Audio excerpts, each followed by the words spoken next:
ፈጠር ያስጠላል። አምላክን ወደዋለሁ እኔ እሱ ያረገልኝ እናት አባቴም አላረጉልኝም። አርሼ አጥግቢያቸው መሬት ስጠኝ ስለው መሬት ከለከለኝ። ጥየላቸው መጣሁ። ኢየሱስን ተቀበል ይሉናል። እኛ ተቀበልነው ቆይተናል።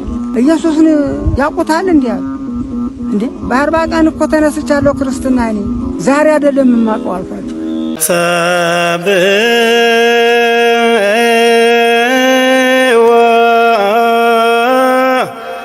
በስመ አብ ወወልድ ወመንፈስ ቅዱስ አሐዱ አምላክ አሜን።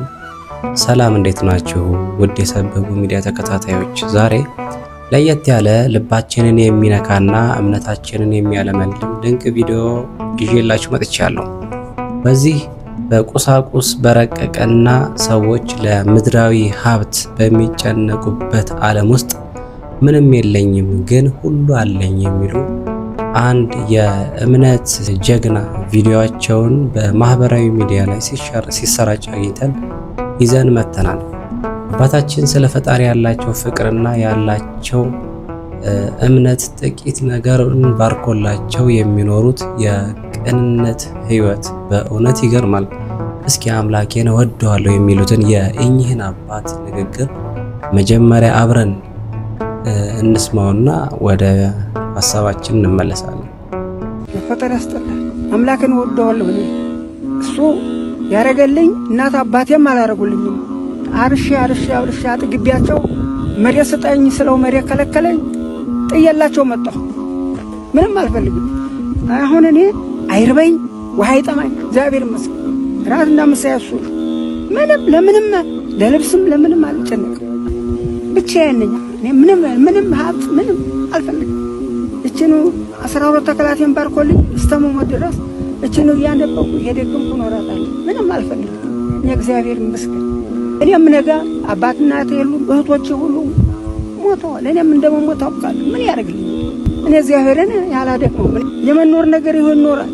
እኔ ምንም አልፈልግም። ይመስገን እግዚአብሔር ይመስገን። እኔ ዋናውን አካላቴን ባርኮልኝ ትንሽ እንደው ራሴን አማም ሲያደርገኝ አይ ጌታዬ ጣራ አታብዛብኝ፣ ተወሰድከኝ ቶሎ ውሰደኝ። ዛሬ ልጅ ማንም ሰውን አይወድም እና እግዚአብሔር ይመስገን ወዲያው ይተወኛል። እንግዲህ ቀኑ አልደረሰም እና ተመስገን እግዚአብሔር ይመስገን ደህና ነኝ። እናንተንም እግዚአብሔር ያበርታችሁ። እኛ የሚጠብቀን እኮ እግዚአብሔር ነው እንጂ ወታደር አይጠብቀንም፣ መንግስት አይጠብቀንም። ጉዳዩ አይደለም ሞልቷል ህዝብ እያልክ ደስታው ነው። እኛ የሚጠብቀን መድኃኒዓለም ይህን ዓለም የዘረጋ ንጉሥ ይህም አለ። ይቺ ያው ስሞት ነው ይቺን ብትበጠስ። ተመልካቾቻችን እንዴት ያለ መረጋጋት ነው! አባታችን እራትና ምሳዬን እሱ ያውቃል ሲሉ በክርስቶስ ያረፈ ነፍስ ምን ያህል ባለጠጋ እንደሆነች ያስተምሩናል። ቤተሰቦቻቸውን አጥተውና ብቻቸውን ሆነውም እንኳን መንግስት ወይም ወታደር ሳይሆን መድኃኒዓለም ይጠብቀናል በማለት እውነተኛውን ጠባቂ እያሳዩን ይገኛሉ። አሁን ደግሞ በሁለተኛው ቪዲዮ አባታችን ስለ እምነታቸው ያላቸውን ጽኑ ዕውቀትና ለኦርቶዶክስ ተዋህዶ ያላቸውን ተሟጋችነት እናያለን። በተለይ ኢየሱስ ታውቀዋለህ ተብለው ለተጠየቁት ጥያቄ የሰጡት ምላሽ እጅግ አስደናቂ ነው። እስኪ ቪዲዮውን አብረን እንመልከተው። ብዙ ፈተና አለ። ኢየሱስን ተቀበል ይሉናል። እኛ ተቀበልነው ቆይተናል። እስጢፋኖስ አዲስ አበባ ታውቃላችሁ አይደል? ወደዛ ሲሄድ ሁለት ሰዎች አባባ አቤት አልኳቸው።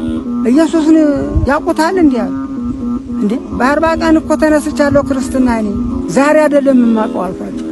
በኋላ ተነጋገሩና ቁጭ ብለው ቀሩ። እዛ ደግሞ አንዱ መንገድ እዚሁ ያጋጥመኛል። እየወጣን እየጠበቀኝ ወደ ቄራ ነበር መሰራው በፊት። አሁን ምን አለኝ? ኢትዮጵያን እኮ ደሃ ያረጋት አለ። ኦርቶዶክስ ነው አለ። ምን አድርጎ አልኩት። ስራ እንዳይሰራ ህዝቡን ነገ ማርያም ናት ነገ ቄርቆስ ነው ምናምን እያሉ አለ። እንዴ ደግሞ እኮ እነሱ እኮ ያማልዱም አለ። እንዴ አንተ መጽሐፍ ቅዱስ ታውቃለህ አልኩት። አይ እኔ እኮ ባስተር ነኝ አለ። ባስተር ምን ማለት ነው አልኩት። መምህር ማለት ነው አለ። ታዲያ ማቴዎስ ምዕራፍ 10 ቁጥር 49 ላይ ምንድን ነው የሚለው አልኩት። ንገረኝ አልኩት። መማለድ እንዴት ያለ ነው አልኩት። ባዶ ውሃ እንኳን የጠጣ በእነሱ ቀን እምራለሁ ይላል አይደለም? እርፍ አላልኩት። ከዛ ወዲህ በቃ ጠየቀኝም አይመጣም።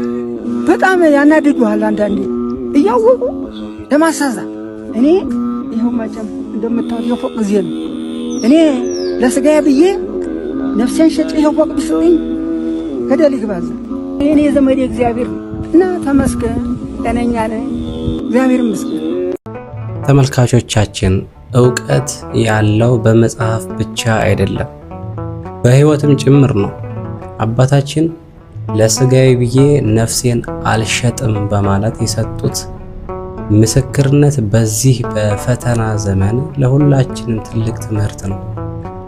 ስለ ቅዱሳን አማላጅነት መጽሐፍ ቅዱስን ጠቅሰው የሰጡት ምላሽና ኢየሱስን የተቀበልነው በ40 ቀናችን ነው የሚለው ጽኑ አቋማቸው የተዋህዶ ልጆች ኩራት የሚቀሰቅስ ነው።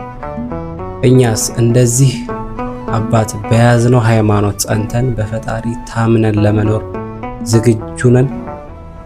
ቪዲዮ ከተመቻችሁ ላይክ እና ሼር በማድረግ ለሌሎች እንዲደርስ አድርጉ። ሐሳባችሁን በኮሜንት ላይ አጋሩን። በሌላ ቪዲዮ እስከምንገናኝ ሰላም ቆዩኝ።